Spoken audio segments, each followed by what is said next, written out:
TV settings. Standard mode, movie mode, dynamic mode, noise cancellation. All of this other bullshit, it's a mindfuck. But I'm here to assist in this bitch.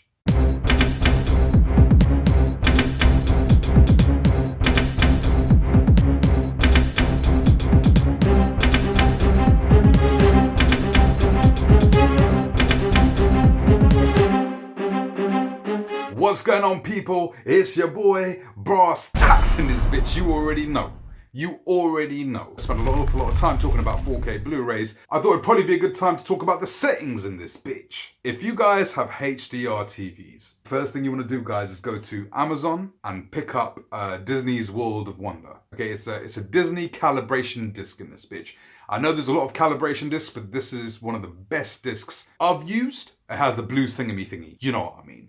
To check everything properly. It is the best calibration disc going, in my opinion. So definitely pick that one up. I think it should be $20 or $30, whatever it is, pick it up. You're gonna need it. Now, before you calibrate your TV, what you must do is, in order to watch 4K, you have to lower everything. So number one, you gotta have it on movie mode. Yeah, that's a given. There is no ifs, ands, or buts about it. It's got to be movie mode. HDR is automatically going to set the backlight on high, but ideally, your backlight should be between 8 to 12. Dynamic contrast off. Sharpness, ideally you want to have the sharpness down to 0, right? But a lot of people don't like that. So I'd say 0 to about 25 max. The noise cancellation, all of the MPEG noise filter, noise cancellation, all of the extra processing power, you turn all of that shit off. Cut off the whole noise cancelling bullshit. Is it HDMI level? Normal, not low. Now with Samsung TVs, if you're watching it specifically for 4K Blu-ray, then you need to turn UHD color on, or whatever equivalent that is on whatever TV you have. Color space, native, ideally native, or even auto. At the moment I've got it on auto because there's a bit more pop to the image. And even with that now, you stick a 4K Blu-ray on, those are the right settings for this bitch. If you bought a TV within the last 2 years, chances are they're already pretty well calibrated, right? You would have to make certain adjustments, and that's where Disney World of Wonder comes in, right? Because what it will do is it will take you through a step-by-step process, correct pretty much everything. But noise cancellation, all that other shit's gotta be off for sure. It will help you tweak the brightness and everything else, so you got your picture perfect. And if you're using a 4K Blu-ray player, sometimes the 4K Blu-ray players come with their own settings. Like it may be standard mode on that bitch when your TV is movie mode. What you want it to do is just put everything down to 0, which is usually the middle.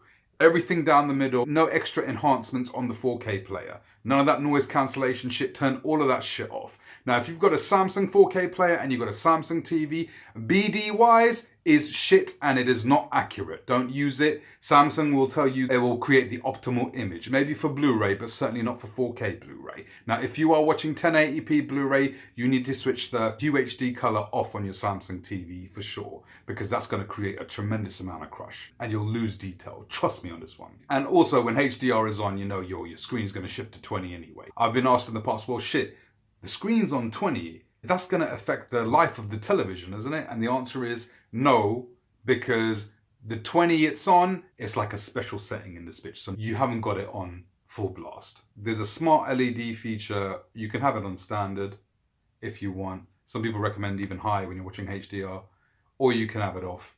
Low or standard, I'd say. I would switch the motion shit off on the TV.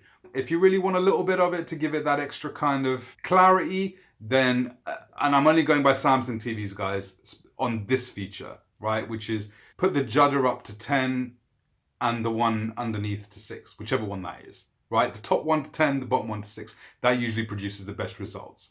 There's not a soap opera effect, and at the same time, it's pretty good with movement. So the top one on 10, the bottom one on 6. There's another setting for LED motion. Fuck that, do not touch that bitch. And do not have game mode on whilst you're watching 4K Blu-rays. I know some of you got an Xbox One S, don't have game mode on, it diminishes the picture quality 100%. You absolutely want to avoid dynamic mode and standard mode because those won't produce the most accurate colors. And I know some people say that movie mode is a little washed out. You may feel that way, but then you can adjust it on the Disney World of Wonder calibration disc.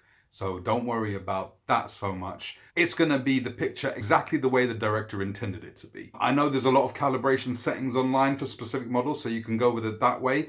But the problem with those, right? The problem with the calibration settings is that they are based on the individual's room, on their own lighting, on what they see. What I consider a good picture may not be what you consider a good picture. So that's why you need to get the Disney World of Wonder disc. And no, they don't sponsor me. I'm just saying this because it's the best disc going. All right, guys, you take care, hit the subscribe button, and I'll catch you guys next time.